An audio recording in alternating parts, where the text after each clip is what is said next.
订阅本频道，长期更新明星资讯。霍建华和林心如结婚9年，终于拍到一家3口逛街画面了。5月5日，台媒曝光林心如一家3口外出照片，两人牵着女儿看电影，戴口罩，穿同色牛仔裤。林心如手上的包包价值24万台币，跟她的身价相比，已经很低调了。一家3口看完电影后，进入一间超市买牛奶和面包，还买了一杯草莓圣代，一边吃还一边帮女儿梳理头发。不过3人胃口很小，同吃一杯都吃不完。期间女儿还喂了林心如1口冰，霍建华则手捧脸静静看着女儿。3人玩到晚上9点半才离开。8岁小海豚长得很快，已经到林心如的肩膀了。据悉，林心如和霍建华在2016年结婚，尽管一直不被看好，但2人甘之如饴，为了女儿愿意牺牲一切，包括演艺事业。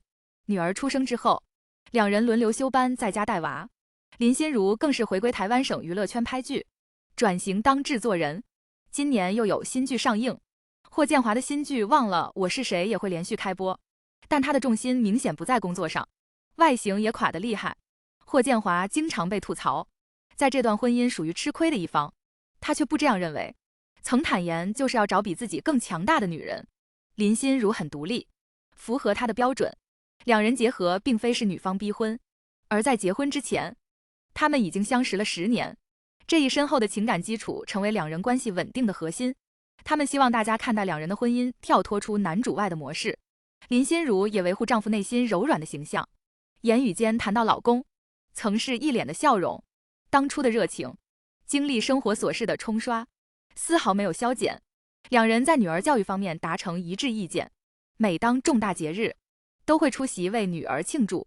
去年12月，霍建华曾现身学校观看女儿的演出，满脸写着女儿控3个字，不敢想象未来女儿出嫁那天，她会哭成什么样子。节目最后，希望小伙伴们订阅本频道，谢谢大家。